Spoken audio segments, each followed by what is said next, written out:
And JP Morgan Chase suggests that the market share of precious metals and precious metals investments in the US market, where JP Morgan Chase can track it, is estimated to be below 1/2%, which is to say, suggest that less than 1/2% of all savings and investment assets in the United States are comprised of precious metals and precious metals related investments.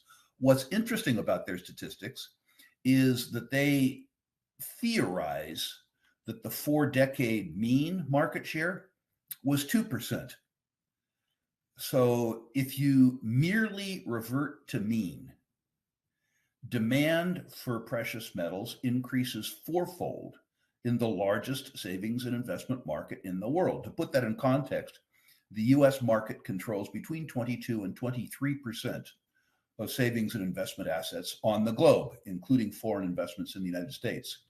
If you had reversion to mean, you would see a quadrupling in demand in a market that comprises between 22 and 23% of the total market for savings and investment assets on the planet. That's precisely what I think is going to happen, which is one of the reasons why I'm so bullish about gold and silver.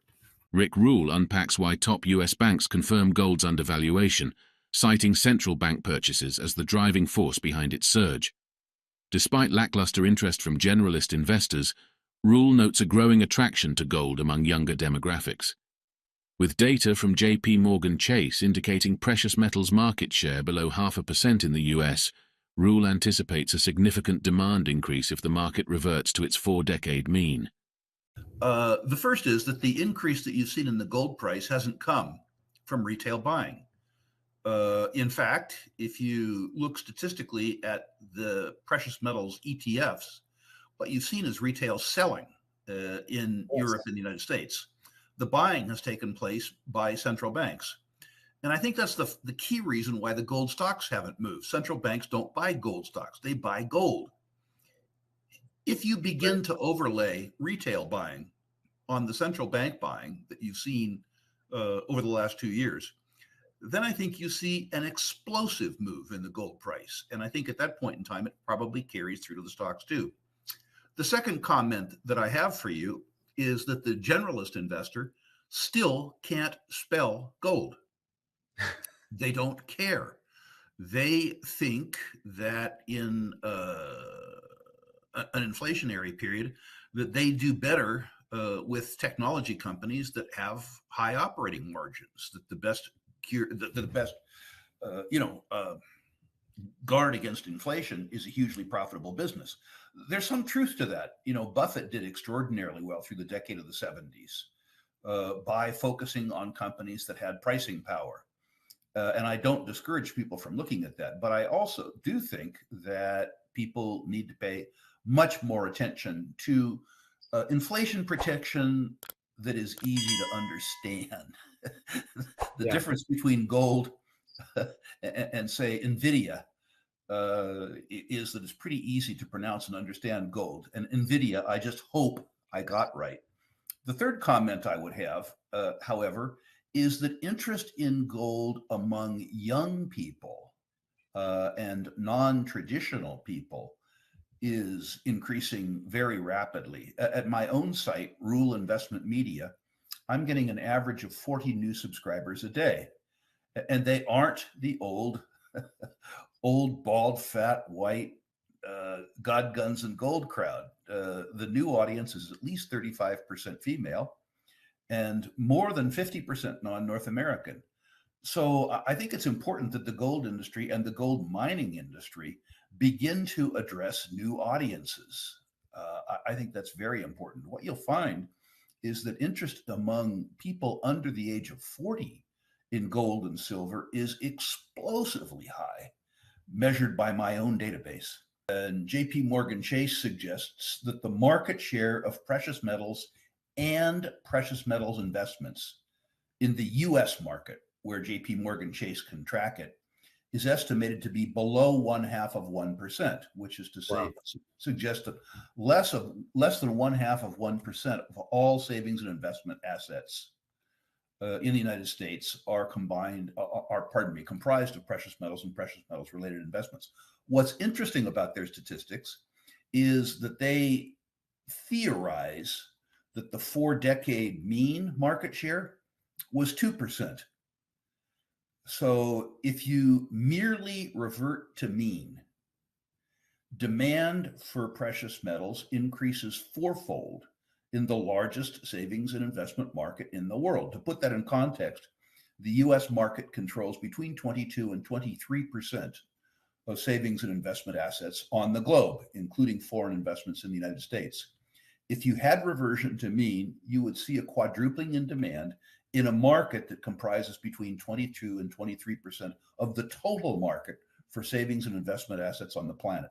That's precisely what I think is going to happen, which is one of the reasons why I'm so bullish about gold and silver. Continuing the discussion, Rick Rule delves into the impact of fear on precious metals prices, emphasizing investors' concern over fiat currency depreciation as a key driver. He highlights how geopolitical tensions, like war threats, serve as psychological triggers for investors already wary of financial instability. Rule then delves into the consequences of governments printing currency to fund wars, likening it to counterfeiting and devaluing existing currency. Drawing a comparison to Picasso's counterfeit drawings, Rule challenges the distinction between quantitative easing and counterfeiting, suggesting that the true value lies in scarcity and provenance. In my experience, the immediate impact of a variety of fears can impact the precious metals price.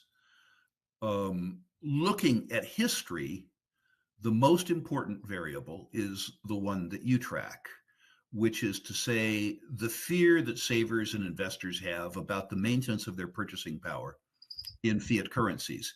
In the very near term, I think what happens, I think I've observed this over 50 years being involved with investors, is that as investors begin to feel the fear associated with the deterioration of their purchasing power, they use any psychological excuse to express that fear. And so war, or the threat of war, becomes the excuse to exercise a strategy that they were already considering as a consequence of financial fears.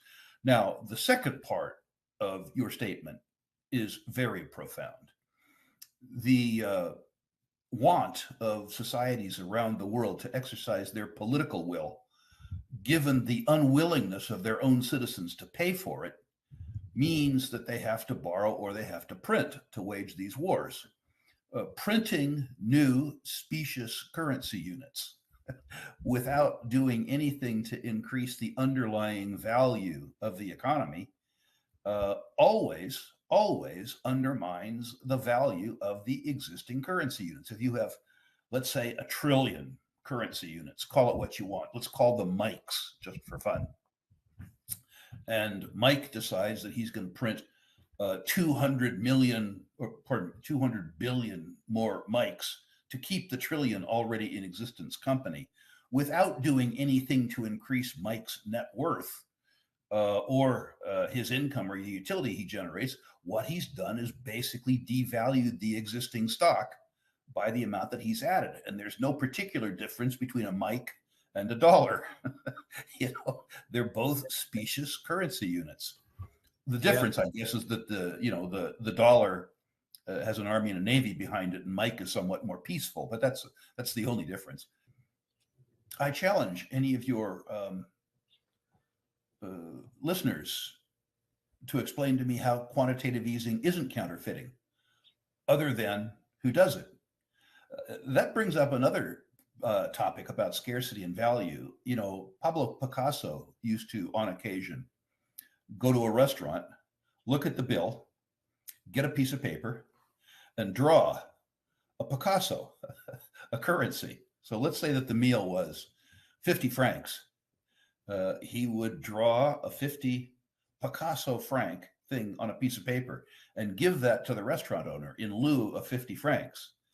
And the understanding that I have is that those counterfeit Picassos are worth an average of 1,000 times what the face value of that was. So, in some senses, depending on the provenance of the issuer, you're better off with the counterfeit than you would be with the real. Today's discussion with Rick Rule provided valuable insights into the dynamics shaping the gold market. We learned that the recent surge in gold prices is attributed more to central bank buying than retail demand, which could signal a potential explosive move in the future. Rick also highlighted the increasing interest in gold among young and diverse demographics, indicating a shifting landscape in the industry. Furthermore, he emphasized the role of fear, geopolitical tensions, and currency devaluation in driving precious metals prices. As we conclude, don't forget to subscribe, like, and share your thoughts in the comments below.